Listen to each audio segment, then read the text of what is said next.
അപ്പൊ ബാബു ഇതെന്താ പരിപാടി, ഇതെന്താ വെച്ചാൽ നമുക്കൊരു കൃഷ്ണ വന്നതാണ്. അവർക്ക് ഗിയർ ബോക്സ് 4th ഗിയറും 5th ഗിയറും ഒന്നും പോണില്ല. അപ്പൊ നമ്മൾ നയിച്ചു നോക്കണം. നമ്മൾ എന്തെങ്കിലും ഫാൾട്ട് ഉണ്ടെങ്കിൽ ആ എന്താ ഫാൾട്ട് ഉള്ളത് മാറ്റിയിട്ട് നമ്മൾ റിപ്പയർ ചെയ്ത് കൊടുക്കുക. ഇല്ലെങ്കിൽ നിങ്ങൾ പുതിയത് ശരിയാവില്ലാന്നുണ്ടെങ്കിൽ സെക്കൻഡ് നമ്മൾ എത്തിച്ചു കൊടുക്കും. ആദ്യം എന്താണ് കംപ്ലൈന്റ് കാര്യങ്ങൾ നോക്കി നോക്കും. നോക്കി നോക്കിയിട്ട് നമ്മളെ കൊണ്ട് തീർക്കാൻ കഴിയുന്ന കേസുകളാണെങ്കിൽ നമ്മൾ തീർത്തു കൊടുക്കും.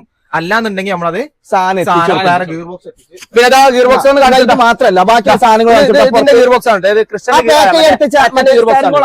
ക്രറ്റന്റെ ഓട്ടോമാറ്റിക് ഗിയർ ബോക്സ് ആണ്. അങ്ങനെ ഒരുവിധം ഗിയർ ബോക്സ് ഒക്കെ ഉണ്ട്. ഇത് ഓടി A3 എഞ്ചിനാണ്. അത് കാണിച്ചു കൊടുത്താ. ഓടി A3 എഞ്ചിൻ ഒക്കെ കാണിച്ചു കൊടുത്താ. നോസില് കാര്യങ്ങളൊക്കെ ഉണ്ട്. ഇതിമേല് പമ്പ് നോസില് ഒക്കെ ഉണ്ട്.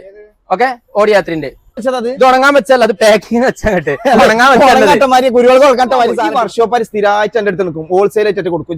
ഹോൾസെയിൽ ഉണ്ട്. ഹോൾസെയിൽ ഓൾ ഇന്ത്യ നമ്മൾ ചെയ്തുകൊണ്ടിരിക്കുന്നുണ്ട്. ഇപ്പൊ ഓൾ ഇന്ത്യ ഉണ്ട്. അപ്പൊ മുത്തുമണിയല്ലേ ഹോൾസെയിൽ ആയിട്ട് ഹോൾസെയിൽ ആയിട്ടുണ്ട്, റീറ്റെയിൽ ആയിട്ടുണ്ട്. കസ്റ്റമർ ആയാലും ശരി, വർക്ക്ഷോപ്പ് ആയാലും ശരി, എല്ലാവരും വന്നോളി സാധനം. പാക്കിംഗ് നമ്മൾ ഓൾ ഇന്ത്യ പാക്കിംഗ് ഉണ്ട്. ഓൾ ഇന്ത്യ പാർസൽ ഉണ്ടായതുകൊണ്ട് ഇതൊക്കെ പാക്ക് ചെയ്ത് ഓരോരുത്തർക്ക് കോയമ്പത്തൂര്, പിന്നെ അതേമാതിരിക്ക് മഞ്ചേരി, പിന്നെ അത് തിരൂര്, ഇത് മറ്റേ തൃശ്ശൂർക്കാണ്, ഇത് കാലിക്കറ്റാണ്. അങ്ങനെ ഓരോന്ന് പാക്ക് ചെയ്തുകൊണ്ട് കഴിഞ്ഞും പാക്ക് ചെയ്യാണ്ട്. അപ്പൊ നമ്മൾ എന്താ വെച്ചാൽ എന്ത് സാധനം ഓർഡർ ഉണ്ടെങ്കിലും നമ്മൾ ഡൽഹിയിലോ അല്ലെങ്കിൽ എവിടെ വെച്ചാൽ സാധനമുള്ള വെച്ചാൽ അവിടെ നിന്ന് എടുത്തിട്ട് പാക്ക് ചെയ്ത് വിട്ടു. ഇതിന്റെ ഡൽഹിത്തെ ഗോഡൌൺ ആണ്. ഓക്കെ, അപ്പം നമ്മളെ ലൊക്കേഷൻ വരുന്നത് മഞ്ചേരി നിന്ന് വരികയാണെങ്കിൽ ഇതാ SK ഫാഷൻ്റെ തൊട്ടടുത്തായിട്ടാണ് നമ്മളെ ഷോപ്പ് കിടക്കുന്നത്. കൊണ്ടോട്ടി ഭാഗത്തു നിന്നാണെങ്കിൽ ഈ ചെറിയ നിസ്കാരപ്പള്ളിൻ്റെ തൊട്ടിപ്പുറത്തായി നമ്മളെ ഷോപ്പ്.